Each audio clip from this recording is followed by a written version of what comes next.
eCapetown sekwenzeka izinto eziwese nilokhu nithi driver nina nifuye nja ezidla inyawupe lapha eCapetown ezidla ama drugs bese zithola ithuba lokuthi kune strike samatekisi zihambe ziyokwenza amasimba bese nibuya nithi driver obaba bengane zena abanga drive amatekisi izinja lezi ehamba zibona ukuthi okune strike bese ziyoba osomathuba zikwazi ukuyoshisa zenze yonke into driver bayivalela imigwaqo ngamakhumba abo bevala uN2 ba right lapho enehlukanani nokuthi mhlambe wena uthema ukhula wakhula uma wakhe esebenza emakitchen akukho wrong ukukhulise kahle uma wakhe ukuthi ukhulile ubesebenza emakitchen wahamba uma wakho wahlala nawe emakitchen manje ngalento ukuthi uhlale lade kusebenza khona uma wakho usucabanga amasimba ukuthi ba right laba abantu labaya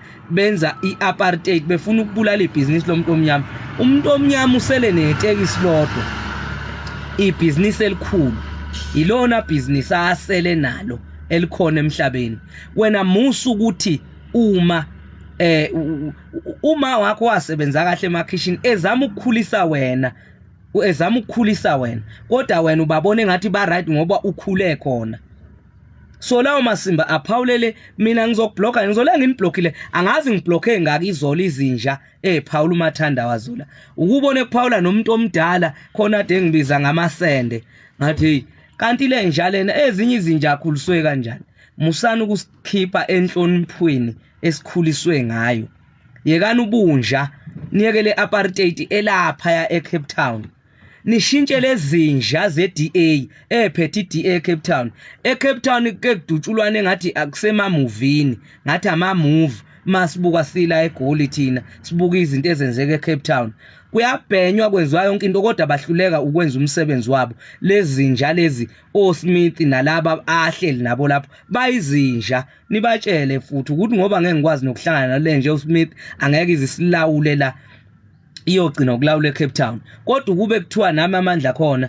bengizohamba ize ngifike eCapetown engithathe ngivalele ngoba uyinja unobandlululo ubona lesikhumba lesi esimnyama uzongithatha vele uyongivalela ngoba uyinja iqiniso nje kufanele libe lapho bese nitapha iscreen ke ningangenza isilima niyabona bukani kwenyuka kancane kanjani uyazi mina ngizonishaya ngempela angidlali nani injalo nje ingane zakwethu futhi driver uyabona kudala uShaka wayethi mayihamba namabutho kube khona lawa amaxoko waye wagwaza ngomkhonto ewabulale uyabona driver abamaxoko abangafuni ukuhambisana lento elapha eCapetown abakhona eCapetown kodwa abasebenzayo noma ngingathiwa niyababulala labo driver labo ni right nama owner amaxoki adla lapha kumasipala ahlangene nalabo bakwamasipala umlungu maye yixoki naye kufuneni imbulale noShaka waye wagwaza amaxoki ewabulale akufuneki kulesikhathi esinzima kangaka kube khona umuntu ekuzothiwa uphuma esayidini yena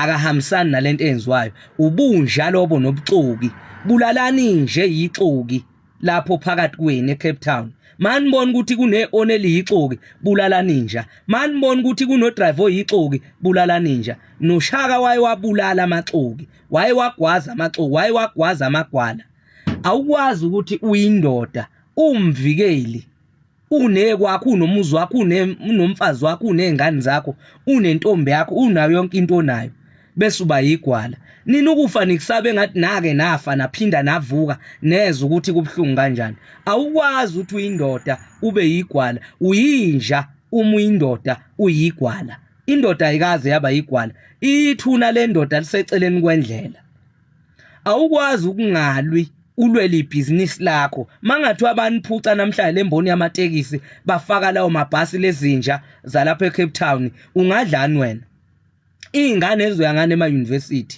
ingane zakho zizodlani kuzofanele kwenzeke njani musana ukuba izinja niba amaxoki udriver oyixoki uyinja ioneli yixoki liyinja fanele lezo zinto zonke zibulawe hlangana mhlatho wazanayo nihambe niyonqoba le yampi elapha eCapetown ningalandelwa izinja ngemumva nibabheke laba abanilandela ngemumva ngoba kwesinye isikhathi kuyenza kube yibo abanishala ngemumva utshela ukuthi uhamba nabo kanti sebe yakubulala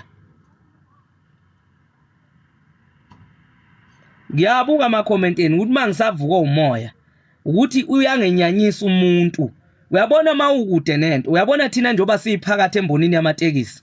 Siyabona ukuthi isiza kangakanani. Kodwa wena imboni mawuyibukela le kude usibuka njengezinja, ungacabangi. Funa ungene phakathi khona uzokwazi ukubona ukuthi lento lezizwisa ubhlungu injani.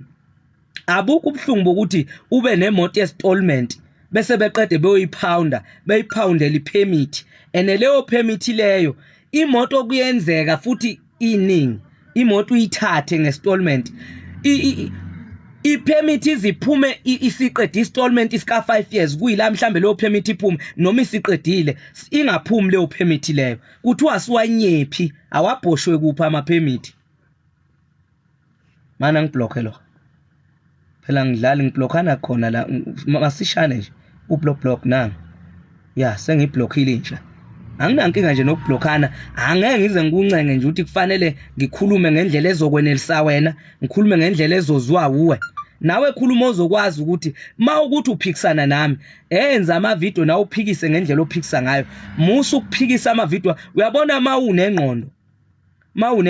Ma umuntu ebeka umbono, uyawuphikisa umbono wakho bese ubeka awukwazi ukuthi uvele uphikise bese uvele uyathula. Ubunja lobo nokuthanda ukudicilela abanye abantu phansi nodicilela abanye. Angidibani nje namaxoki, angidibani nenja mina umuntu oyixoka angidibani naye. Sidalo futhi ngeke kuze kwenzeke lokho. Ngiblocka kuphela nje mina uma ungavumelani nami. Ukuthi cha angivumelani nawe ngalezi izathu, hayi ukuthi fuseka angivumelani nawe ungibiza ngamasende lade ningibiza ngawo. Mana-ke ngiphinde ngiblocke nalo. Ningilinde nje ngizoba block abazoze bebe right. Ngikhumisa ublock. Ulive wami lo, ifoni yami, iTV yami, yimi nje engikhuluma la. Owami lo TikTok, owami lo live ngazenzela mina. Manje lothi ngithuka inhlamba, khona inhlamba esengeke ngayithuka. Abanye aba understand isiZulu. Ukuthi isiZulu sikhulunywa kanjani. Umuntu unedo uyakhuluma ethi inhlamba, uyabona? So kubuzo ongakuzwa kahle ungavela uthi inhlamba. Uma ungeyena umZulu kunamagama engiwakhiphile, mhlambe wabona engathi ngiyakwethuka. Ngibuze, angikwazi ukukwethuka mina. Angikwazi ukwethuka omunye umuntu. Ene ngizoba blocker. Uyabona nje iqiniso nginitshele, the most yabantu abakhuluma noma abaphawula kuma comment ukuthi vele imoto eCapetown azipounde basuke la mabe type ngesixhosa. Angazi noma yiwa amaxhosa noma bafuna kubukeke engathi amaxhosa angavumelani noma ajabulela lento eyenzeke eCapetown. Injalo nje engimbonile, angifuni umuntu ophawula amasimba, cha. Amasimba nje bakwethu angikwazi ukuwanabukelisa. Angwanabukelisa amasimba. Ematekisini athathwa notice nje. Asihlonishwa thina kahle siyizinja nje ematekisini. Indleba umsindo. Thina siyizinja nje ematekisini asithathwa notice. Leyo DN phethe lapha eCapetown. Shintshani lezo zinja lezo. Ephethe umasipala seCapetown. Izinja lezo zeDA ezicindezela umuntu omnyama. Ibhizinisi elikhulu lomuntu omnyama itekisi. Le abafuna ukuniphucayo neCapetown la. Kodwa kunabanye abaphawula umathando abaphawula odoti. Ngeke lokho kulungile noma bengakwenza, kodwa ukufa ka driver nokufa kweowner libulawa yilezinja lezo enizivumelayo lapho ukuthi kufanele zilawule umbuso waseCapetown, zilawule noma ngafanele. Ayiphume lezo zinja lezo lapha, ayiphume lezo zinja zeDA JP Smith, angazi kwaku JP Smith wamasimba avelaphi. Ayiphume lezo zinja, zikhipheni ngevoti. Ngeke nikwazi ukuyikhipha nithi phuma, zikhipheni ngevoti lezo zinja lezo. Nimtshele no JP Smith uthi ngithe uyinja, akunakuboshwa umuntu, sine freedom, bathi freedom of speech. Bayilwela babekhona phambili. Yikho nisibona ngavi ikhiye zejele. Yithi salwelwa, sasingekho ube sasikhona kuloko kulwa sasiyolwa nathi. Angikhathalele kuthenjwa nakuthandwa umuntu, noma kungathi ubungifollower wasubona mhlambe ngikukhulumile sekukhuba umoya, hayi ungaphuma nje uhambe unfollower. Mina amasimba ngikwazi ukunabukelisa amasimba mina. Mawukuthi awuhambisani naleyo nto, angisho ukuthi akungenele iphiqembu lapha eCapetown, kodwa ngithi khiphani lezo zinja zeDA. ngoba manje ngayikhiphi sazonihlala ngobhongwane eside isikhathi.